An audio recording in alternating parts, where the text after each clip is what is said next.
Itu baik Allah yang mengorbankan nyawanya untuk kita, untuk menebus setiap dosa dan pelanggaran kita. Terima kasih Tuhan Yesus atas penyertaan Tuhan. Engkau Allah yang baik ya Tuhan.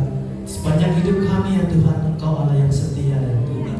Terima kasih ya Yesus pada hari ini ya Tuhan, kami memperingati ya Tuhan akan kebangkitan-Mu ya Tuhan. Begitu juga ya Tuhan, biarlah kami juga ya Tuhan orang-orang yang menang dalam diri kami ya Yesus. Terima kasih ya Tuhan, kami mengucap syukur. Haleluya Tuhan. Amin. Haleluya. Terima kasih Yesus.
Engkau bangkit di hidup kami ya Yesus. Berikan kami kemenangannya Tuhan. Terima kasih ya Yesus. Kami mengucap syukur. Haleluya. Kami mulai ibadah ini. Amin. Haleluya. Allah telah bangkit. Amin. Amin. Sama Paskah bagi kita semua hari ini, kita juga menjadi orang-orang yang menang di hari ini. Amin. Dan seterusnya Tuhan menyertai kita. Haleluya Tuhan.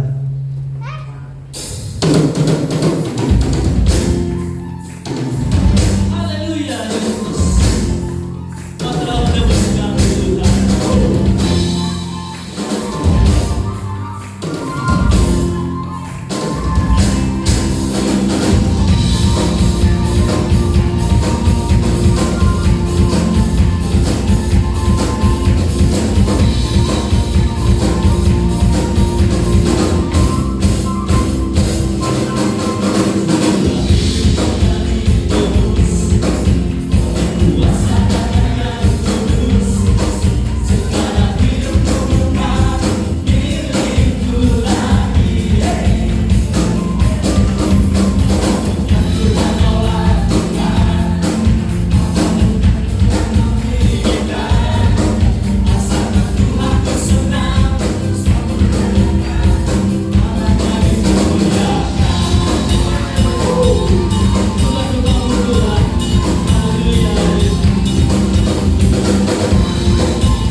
Amin, haleluya Yesus. Sehingga kami jadi orang-orang yang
Haleluya, Tuhan Yesus menang di hidup kita. Amin.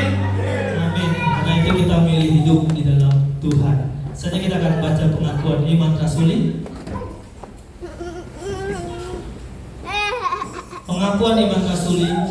Aku percaya kepada Allah, Bapa yang Maha Kuasa, Khalik langit dan bumi, dan kepada Yesus Kristus, Anaknya yang tunggal Tuhan kita, yang dikandung daripada Roh Kudus, lahir dari anak darah Maria, yang menderita di bawah pemerintahan Pontius Pilatus, disalibkan, mati dan dikuburkan, turun ke dalam kerajaan maut, pada hari yang ketiga, bangkit pula dari antara orang mati, naik ke surga, duduk di sebelah kanan Allah, Bapa yang Maha Kuasa, dan akan datang dari sana untuk menghakimi orang yang hidup dan yang mati. Aku percaya kepada Roh Kudus, Dia yang kudus dan persekutuan orang kudus, pengampunan dosa, kebangkitan daging, dan hidup yang kekal. Amin. Haleluya, Yesus.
Terima kasih Bapa di sorga, kami mau sambut kebenaran firman-Mu Tuhan. Biar kami hati untuk menangkap firman-Mu dalam hidup kami. Kau sembunyikan hamba-Mu di balik salib-Mu, untuk Tuhan sendiri berbicara tengah-tengah kami, ya Roh Kudus. Terima kasih Bapa, kami buka hati kami berikan waktu di seluas-luasnya untuk Engkau Tuhan bekerja, Roh Kudus. Dan kami serahkan waktu ini ke dalam tangan Tuhan. Di dalam nama Yesus Kristus Tuhan, kami berdoa dan bersyukur kepada-Mu. Amin. Silakan duduk, saudara Tuhan kasihi. Puji Tuhan.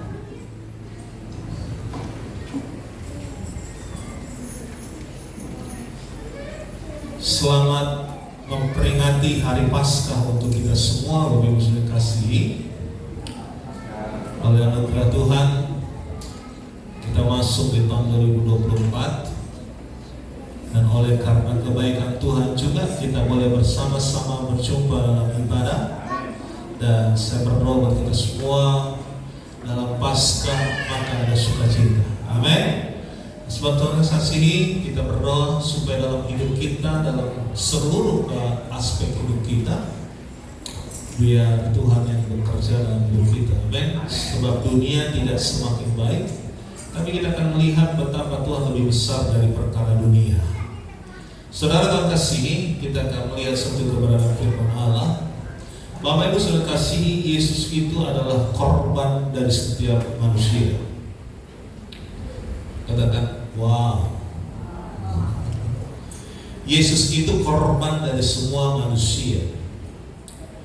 Ada 3 orang karakter yang membuat Yesus mati di kayu salib. Yang pertama adalah Petrus. Tipikal Petrus adalah dia seorang pengkhianat. Betul Bapak Ibu? Yesus itu punya murid namanya Petrus. Petrus itu punya karakter mengasihi Tuhan, tetapi dia menjadi pengkhianat bagi Tuhannya. Saya berdoa untuk kita tidak ada yang punya hati seperti itu. Haleluya. Saudara menjadi orang yang setia kepada siapapun juga. Haleluya. Karena Yesus mati, kita katakan begini saudara, bukankah kamu bagian dari dia? Petrus bilang apa saudara? Aku tidak kenal dia. Sampai 3 orang pribadi yang berkata kepada Petrus, apakah kamu kenal dia? Dia bilang tidak kenal. Padahal Petrus itu adalah kaki kanannya Tuhan. Seperti khotbah kemarin, adalah Petrus itu adalah pemegang kunci kerajaan. Tipikal yang kedua adalah Pontius Pilatus. Menurut saudara, Yesus itu bersalah atau tidak? Yesus itu bersalah atau tidak? Tidak. Nah, seringkali kita diperhadapkan dengan model seperti itu, Bapak Ibu. kita melihat ada satu sisi benar dan salah. Bahwa sebenarnya benar dan salah adalah tergantung daripada manusianya. Sebabnya saudara kasihi, Pontius Pilatus tipe kali yang kedua adalah orang yang cuci tangan. Orang yang cuci tangan, tahu Bapak Ibu? Dia tidak mau disalahkan dan tidak mau menerima pertanggungjawaban pada di bawah. Putuskanlah apa yang menjadi keputusan baginya. Tapi saudara kasih, dia berkata, aku serahkan kembali. Nah, orang yang tipe kali yang ketiga itu adalah ahli-ahli Farisi. Ahli-ahli Farisi ini tipenya cuma satu, saudara. Tahu saudara apa? Hari ini saya akan sampaikan begini, saudara. Yesus kenapa dibenci sama mereka? Ahli-ahli Taurat membenci dia, orang-orang Farisi membenci dia karena apa? Karena pada waktu zaman itu, saudara, ahli-ahli Farisi dan orang-orang ahli-ahli hukum Taurat, mereka itu adalah seperti para pendeta, Bapak Ibu. Mereka adalah orang-orang agamawi. Mereka adalah orang-orang yang punya jabatan di dalam gereja. Nah, kehadiran Yesus membuat mereka tersisihkan. Karena para ahli-ahli Taurat, ahli-ahli Farisi ini tidak bisa seperti Yesus. Karena Yesus sanggup menyembuhkan, melakukan mujizat, tetapi orang-orang Farisi tidak bisa. Itu yang menyebabkan kenapa mereka sangat benci kepada yang namanya Yesus. Makanya dalam sejarah Bapak Ibu sekalian kasih, dari kitab Perjanjian Lama sampai dengan kitab Perjanjian Baru, semua manusia, saya katakan Bapak Ibu, semua manusia itu lahirnya adalah dari dosa. Karena ada yang namanya dosa warisan. Nah, sejak Yesus lahir, dunia ini sudah heboh. Karena apa, saudara? Seluruh sejagat raya ini mulai memperkirakan atau mulai mempertaruhkan Yesus itu seperti apa. Nah, pada akhirnya saudara kekasih, ahli-ahli Farisi, ahli-ahli Taurat inilah yang membuat selalu Yesus selalu dipersalahkan. Yesus berjalan, dipersalahkan. Bahkan Alkitab mencatat Yesus dicobai oleh ahli-ahli Taurat. Betul Bapak Ibu? Mereka dicobai, dia dicobai. Ketika datang orang sakit datang kepada Yesus, orang-orang Farisi begini, Bapak. Yesus, bukankah pada hari Sabat tidak boleh melakukan segala sesuatu? Mengapa kau melakukan sesuatu dalam hari Sabat? Selalu melihat kesalahan siapa? Yesus. Diintik. Saya berdoa supaya saudara tidak seperti orang ini. Katakan amin. Benar Bapak Ibu? Apalagi sekarang hasil pilpres, orang salah satu sudut sana cari kelemahan, kesalahan orang lain. Dan saya berdoa saudara yang kasih, kita adalah orang-orang yang pintar mencari kesalahan sendiri daripada pintar mencari kesalahan orang. Iya. Jangan suka tunjuk kesalahan orang lain sementara kita lupa tunjuk kesalahan kita sendiri. Orang Farisi ini seperti itu Bapak Ibu. Yesus tidak bersalah. Yesus tidak lakukan sesuatu yang membuat dia merasa terhina atau manusia, tidak. Tapi dia melakukan kebenaran untuk membangkitkan, dia melakukan kebenaran untuk melakukan mujizat. Nah, hari ini saudara, di dalam ibadah kita hari ini, siapapun kita Bapak Ibu, Tuhan tetap sayang sama kita. Apapun keadaan kita, manusia cuma bisa mencari kesalahan, manusia cuma bisa menghakimi, tapi dalam Yesus ada belas kasihan. Di dalam Yesus ada anugerah yang terbesar. Saya berdoa saudara-saudara hari ini datang bukan dengan tertuduh, katakan amin. Saudara jangan datang dengan tertuduh hari ini, tapi datanglah kepada Tuhan. Anugerah Tuhan mempesona hidup kita. Amin. Makanya Bapak saya kasihi, saya berdoa kita semua saudara, biar dalam hidup kita semua tempat ini, kita cuma satu yang kita andalkan, cuma Yesus Bapak Ibu. Tidak ada yang lain. Saya berdoa supaya kita tetap andalkan Tuhan dalam hidup kita. Sekalipun orang lain seperti Yesus mati di kayu salib oleh karena. Sebenarnya saya kalau khotbah tentang Yesus banyak saudara, kenapa Yesus mati di kayu salib? Sebenarnya dia bukan membuat saudara menebus dosa, tapi dia menggantikan kita dalam kedosaan kita. Hebat gak Tuhan? Dia turun ke muka bumi ini cuma satu tujuannya, mau mati di kayu salib. Sampai di taman Getsemani dia bilang begini, kalau boleh Tuhan, lalukanlah ini cawan daripadaku. Karena apa? Dia tahu betapa dia nanti akan menderita, saudara. Sebabnya saudara, hari ini jangan menjadi orang-orang tipikal seperti prajurit-prajurit. Bayangkan ya kejamnya ya. Kadang-kadang saya berdoa manusia itu kejam-kejam, Bapak Ibu. Saya mau bertanya sama saudara-saudara yang kejam atau tidak? Saudara, orang yang kejam, jahat atau baik? Saudara menjadi orang yang kejam, jahat atau baik? Baik dong. Harus jadi anak Tuhan yang baik. Tega, bayangkan teganya. Sudah Yesus mati begini, manusia itu udah mati di kayu salib, ada prajurit yang pegang tombak untuk memastikan Yesus sudah mati atau tidak. Lambungnya ditusuk, saudara. Kayak bikin apa, rambutan loh, tahu rambutan? Tahu kan, mangga. Kalau dia pastikan ini, kocrot, darah keluar. Nah, kita katakan darah dan air keluar dari lambungnya loh. Jahat manusia. Tapi bilangnya begini, Tuhan kan gak bilang gitu ketika dia tertombak. Dia lagi gini-gini aja, colok-colok. Dia cuma bilang apa, saudara? Ampunilah mereka, sebab mereka tidak tahu apa yang mereka perbuat. Berapa banyak saudara mungkin difitnah, dihianati, dilukai, sanggup gak bilang seperti Yesus, Tuhan ampunilah mereka sebab mereka tidak tahu apa yang mereka lakukan. Dia bisa bilang begini, saudara. Bisa, Yesus itu bilang begini, angkat, kasih petir, samper dia. Bisa gak Yesus lakukan itu? Bisa. Tapi dia tak lakukan itu, saudara, karena dia tahu lewat saliblah manusia bisa selamat. Amin. Makanya baru saya kasih Paskah tahun ini 2024, kita menjadi satu pribadi yang baru, Bapak Ibu. Katakan amin. Kita tidak lagi menjadi orang-orang yang dibelenggu oleh setiap dosa. Kita tidak lagi dipenjara oleh setiap dosa. Dosa itu banyak banget. Dan tidak ada manusia pun yang lolos dari yang namanya hukum Taurat. Ada di tempat ini boleh angkat tangan saudara dan berkata, Pak Pendeta, saya orang yang paling kudus di muka bumi ini. Ada?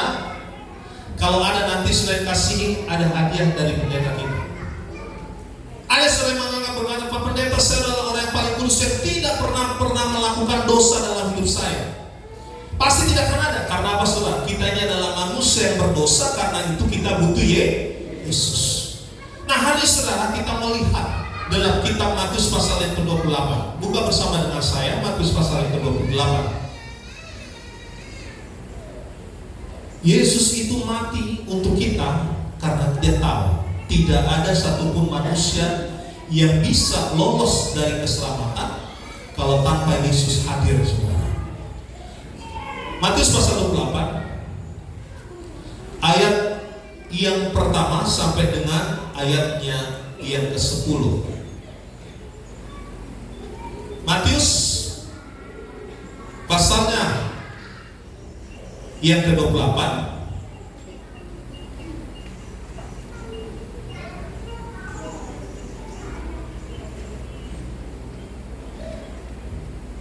ayat yang pertama sampai dengan ayat yang ke-10. Mari kita baca sama-sama, 1, 2, 3 ya. Setelah hari Sabat lewat, menjelang menyingsinya fajar pada hari pertama minggu itu, pergilah Maria Magdalena dan Maria yang lain mendengar kubur itu. Maka terjadilah gempa bumi yang hebat, sebab seorang malaikat Tuhan turun dari langit dan datang ke batu itu dan menggulingkannya lalu duduk di atasnya. Wajahnya bagaikan kilat dan pakaiannya putih bagaikan salju. Dan penjaga-penjaga itu gentar ketakutan dan menjadi seperti orang-orang mati. Akan tetapi malaikat itu berkata kepada perempuan-perempuan itu, janganlah kamu takut, sebab aku tahu kamu mencari Yesus yang disalibkan itu. Ia tidak ada di sini, sebab ia telah bangkit, sama seperti yang telah dikatakannya. Mari lihatlah tempat ia berpaling. Dan setelah pergi dan katakanlah kepada murid-muridnya bahwa ia telah bangkit dari antara orang-orang mati. Ia mendahului kamu ke Galilea. Di sana kamu akan melihat dia. Sesungguhnya aku telah mengatakannya kepadamu. Mereka segera pergi dari kubur itu dengan takut dan dengan sukacita yang besar, dan berlari cepat-cepat untuk memberitahukannya kepada murid-murid Yesus. Tiba-tiba Yesus berjumpa dengan mereka dan berkata, "Salam bagimu." Mereka mendekatinya dan memeluk kakinya serta menyembahnya.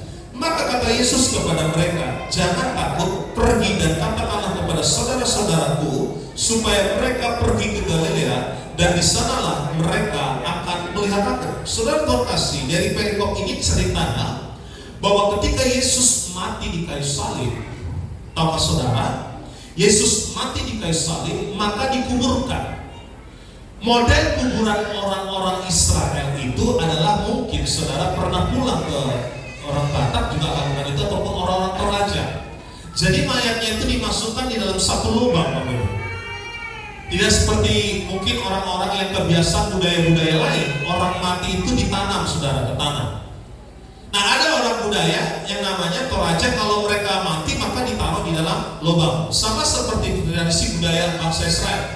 Orang mati dimasukkan ke dalam lubang. Nah, setelah mayatnya masuk dalam lubang, maka ditutup dengan yang namanya batu.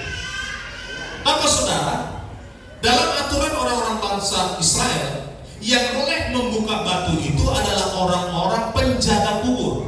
Tidak boleh yang lain. Hukumannya Bapak Ibu, kalau ada orang yang membuka selain orang penjaga kubur, maka mayatnya itu akan dikembalikan lagi kepada keluarganya. Nah, peristiwa yang terjadi pada waktu itu adalah ketika Maria datang ke tempat itu, maka yang terjadi bahwa batu itu sudah terguling. Pada waktu terguling, maka masuklah mereka dan melihat Yesus tidak ada. Saya percaya saudara, sampai hari ini bahwa orang mengatakan Yesus tidak bangkit. Yesus itu diculik oleh para murid-muridnya.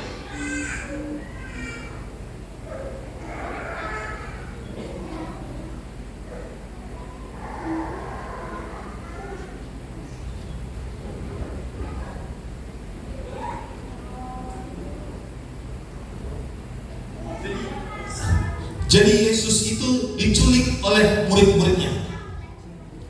Nah, pada waktu bangsa Israel tahu bahwa isu ini ada, maka yang terjadi, lihat di ayatnya yang ke-11. Perhatikan ayat yang ke-11. Jadi saudara, isu ini tetap ada. Ketika mereka di tengah jalan, datanglah beberapa orang dari penjaga itu ke kota dan memberitahukan segala sesuatu yang terjadi kepada imam-imam kepala. Saudara, yang pergi memberitahukan bahwa kubur Yesus itu dibuka siapa? Penjaga. Dan yang 12, dan sesudah berunding dengan tua-tua, mereka mengambil keputusan lalu memberikan sejumlah besar uang kepada serdadu-serdadu itu. Jadi memang saudara, kalau udah bicara uang, manusia menghalalkan segala cara. Perhatikan itu loh saudara. Memberikan uang kepada saudara-saudara dan berkata, kamu harus mengatakan bahwa murid-muridnya datang malam-malam dan mencurinya ketika kamu sedang tidur. Makanya manusia lebih suka yang namanya isu, gosip, hal-hal yang berita bohong daripada berita sebenarnya. Dan apabila hal ini kedengaran oleh wali negeri, kami akan berbicara dengan dia sehingga kamu tidak beroleh kesulitan apa-apa. Ayat 15 kita baca sama-sama. 1, 2, 3 ya.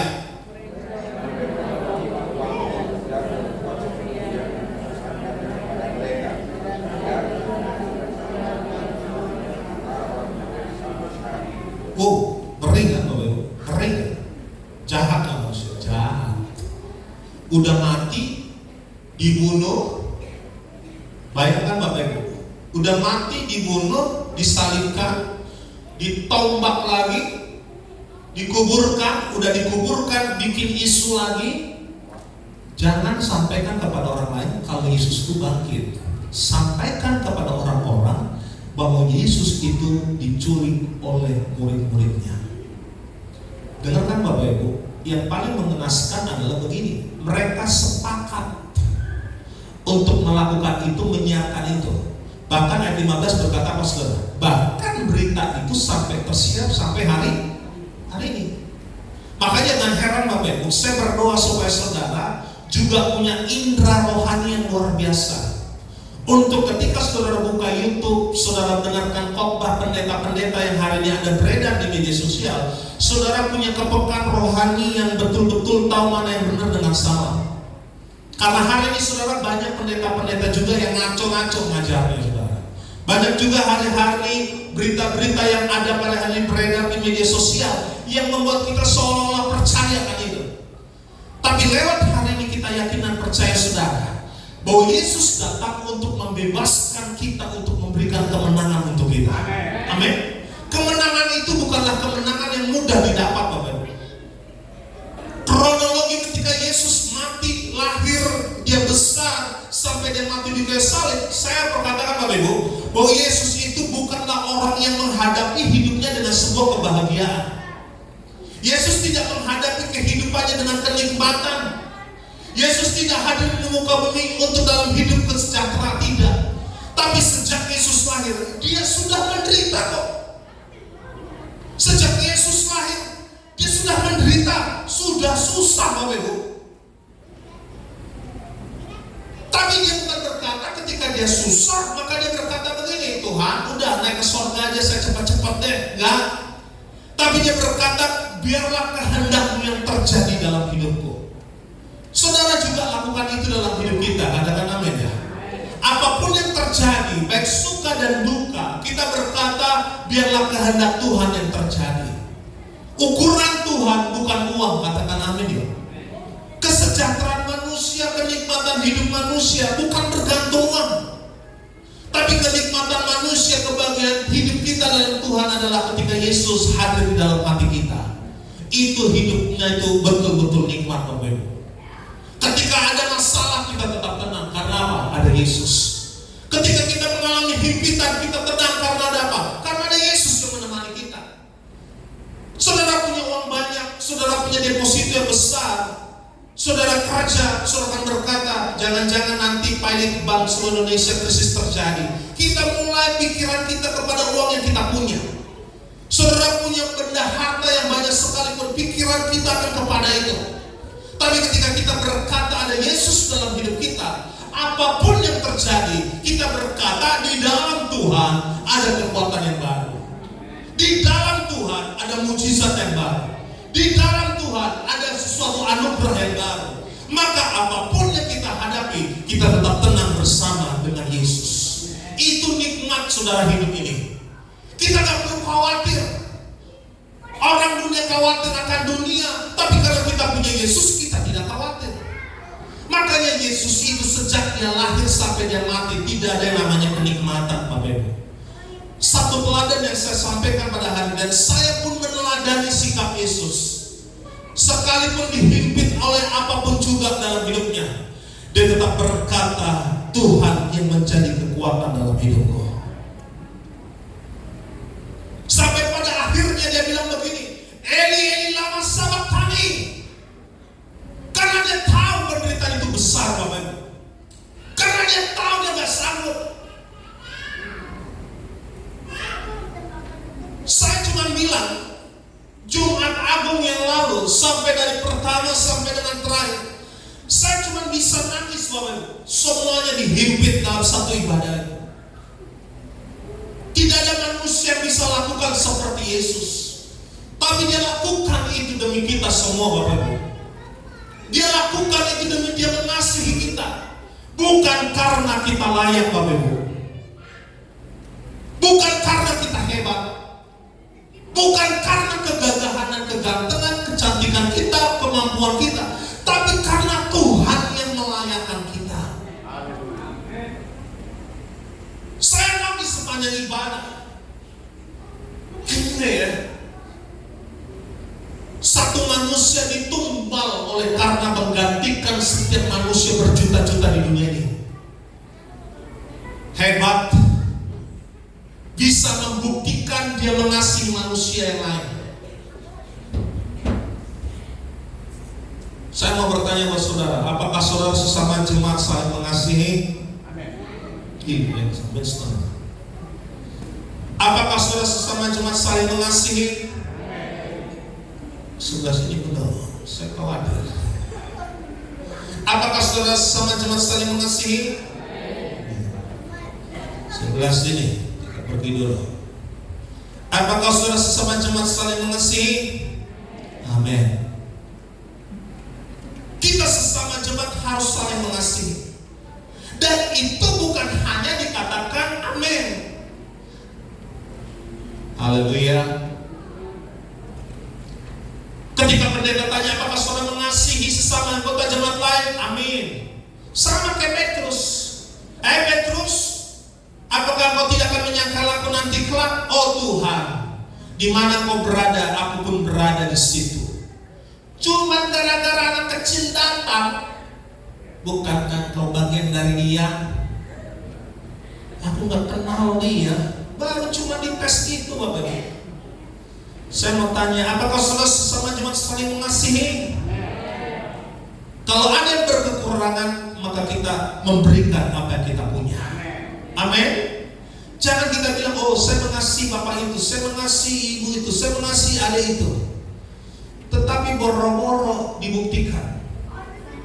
Tapi Yesus kita membuktikan. Pertanyaan yang kedua, apakah jemaat Tuhan mengasihi pendeta saudara? Di setengah. Apakah saudara mengasihi pendetamu? Satu kali ketika ada satu gembala jemaat, dia punya penyakit ginjal. Dan ketika dia khotbah, dia bilang begini, saudara, jemaat-jemaat saudara mengasihi, hari ini saudara mengasihi saya dengan sungguh luar biasa. Dokter sudah vonis saya untuk ginjal saya satu tidak berfungsi.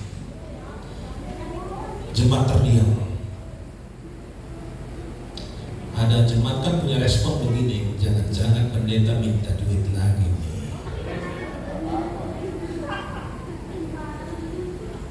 Kan jemaat itu punya respon macam-macam, Bapak Ibu.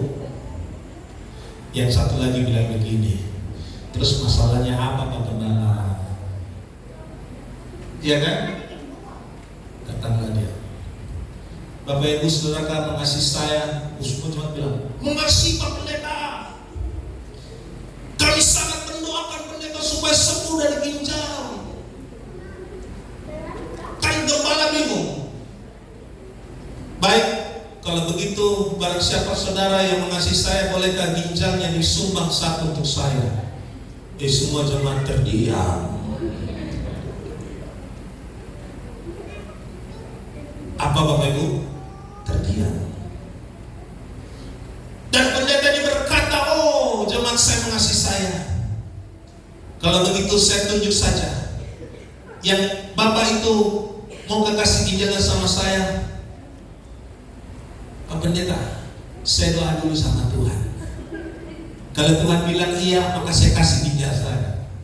Pendeta ini kan bingung. Oke lah, kalau begitu kita kasih sayembara supaya siapa yang boleh menyumbangkan ginjalnya untuk saya. Maka pendeta itu mengambil satu kapas.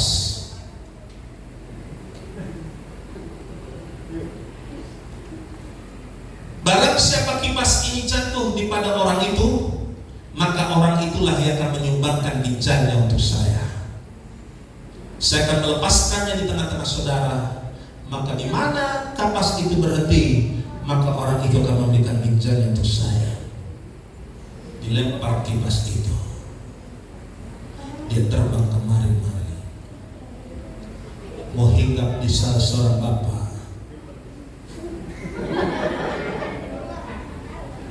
Pindah ke sebelah. Akhirnya kapas itu jatuh di mana? Di tangga. Ada banyak orang cuma ngomong doang. Banyak orang cuma omdo. Aku mengasihi kamu, mencintai kamu, tetapi omdo. Bahkan yang lebih kejam lagi, kita bikin isu hari-hari ini pendeta betul diserang. Media sosial hari ini menggampangkan orang untuk membuat hoax. Media sosial mudah gampang sekali hari ini membuat berita-berita yang tidak baik. Tapi saya berdoa di dalam terjemahan Tuhan tempat ini, jempol saudara, jempol-jempol yang berhikmat. Amin.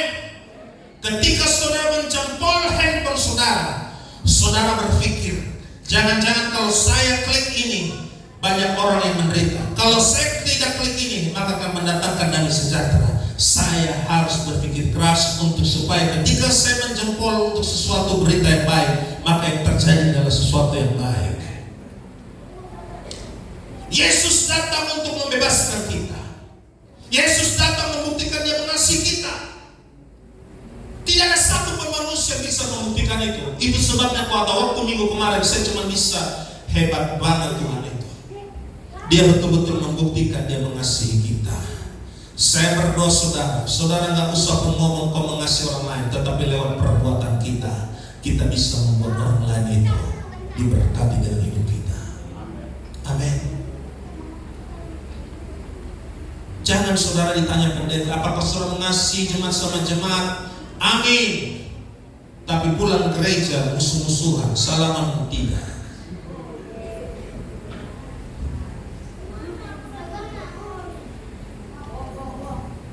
Kalau Yesus kayak begitu modelnya, habis kita. Pada waktu Yesus berkata, bisa aja bilang ke prajurit itu, matikan dia. Saya menangkap ada beberapa hal yang penting hari kita dengarkan. Yesus datang untuk memberikan kemenangan kepada kita. Amin. Yang pertama Bapak Ibu, makanya saudara kita harus ngerti dulu kronologis kenapa bisa menang. Yesus itu menang bukan karena instan. Yesus menang karena Dia mengalami proses. Kita pun juga menang oleh karena apa? Proses. Walaupun saudara sakit hari ini, saudara pun hari ini menderita kerugian, saudara tidak sukses, saudara dianggap orang tidak berhasil. Yang penting ketika kita fokus sama Tuhan, maka disitulah ada yang namanya kemenangan. Orang lain boleh lakukan sesuatu kepada kita, membuat berita yang tidak baik, menuduh kita, memfitnah kita, menghakimi kita, membuat kita tidak berharga. Tapi ketika kita fokus sama Tuhan, maka kita akan lihat kemenangan akan menjadi bagian kita. Amin. Kalau saudara punya masalah satu, maka cuma satu kemenanganmu. Kalau saudara punya dua masalah, cuma dua kemenangan kita. Tapi kalau saudara semakin banyak masalah yang kita punya, semakin banyak juga kemenangan yang akan kita miliki. Berikan tepuk tangan untuk Allah kita yang dahsyat, saudara. Saudara menang. Jangan minta masalah dikit, katakan haleluya. 3 orang yang ngomong. Minta banyak masalah dalam hidup kita. Haleluya. Supaya kita menjadi orang-orang semakin banyak kemenangan yang kita punya. Jangan mau punya masalah ikan teri. Bilang sama Tuhan, saya mau punya Tuhan masalah besar seperti Paus. Supaya semakin besar maka berkatnya pun semakin besar. Tapi kalau kita cuma mau ingin kenikmatan hidup, tidak ada persoalan, tidak ada masalah, Yesus saja yang kita sembah tidak pernah lepas dari pergumulan masalah, Bapak Ibu. Tapi Dia lakukan itu sampai pada titik akhirnya Dia menjadi seorang pemenang. Jadilah orang-orang pemenang. Amin. Jadilah orang-orang hebat mentalitas kita. Sekalipun kau hadapi tantangan di depan kita, sama seperti Yesus, maka Bapa pula yang dipermuliakan. Haleluya. Jadilah anak-anak Tuhan yang mentalitas seperti itu. Pagi ini saya mau bertanya sama saudara. Hari ini berdoa supaya saudara punya banyak masalah.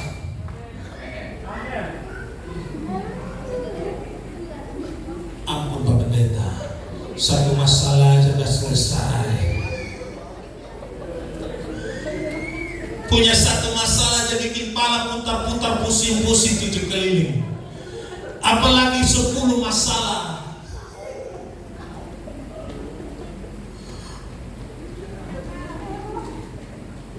Tapi kalau kau fokus dengan setiap apa yang kita lakukan, proses sampai proses pada akhirnya, maka kita menjadi orang pemenang. Amin. Saya begitu saudara. Benar ini, makanya saya bilang begini. Saya tipikal pribadi orang yang suka tantangan. Saya ulangi, ini direkam dong. Saya tipikal orang yang suka tantangan. Saya paling tidak suka hidup saya mulus-mulus. Benar. Kalau ada tantangan, maka hidup saya bergairah di dalam Tuhan. Saya cuma bilang begini, kamu lakukan itu sama saya, kita lihat siapa Tuhan yang lebih besar. Kamu lakukan ini sama saya, kita lihat Yesus kita akan lebih besar dari yang itu. Ekonomi tidak ada, saya bilang begini. Duit tinggal pas-pasan, cuma saya bilang begini, kita lihat Yesusku akan mencukupi segala kebutuhanku. Saya cuma bilang gitu kok. Jangan selalu pikir pendeta depan ini tidak pernah punya uang. Pak pendeta mah pernah sekali-sekali lah, kita kurang terus Pak pendeta.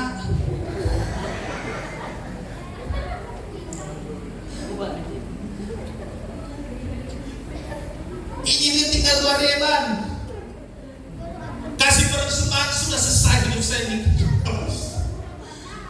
Tapi dalam Tuhan pasti ada jalan keluar. Pasti. Dengan saya, kalau saudara meragukan perkataan firman Tuhan hari ini, saudara besok minggu datang ke saya dan berkata, Pak pendeta khotbahnya kibul-kibul doang. Saudara boleh datang. Tapi saudara percayalah, engkau tidak punya uang, tinggal bilang, ekonomi Allahku punya cara banyak untuk memberkati aku. Maka dia akan lakukan itu.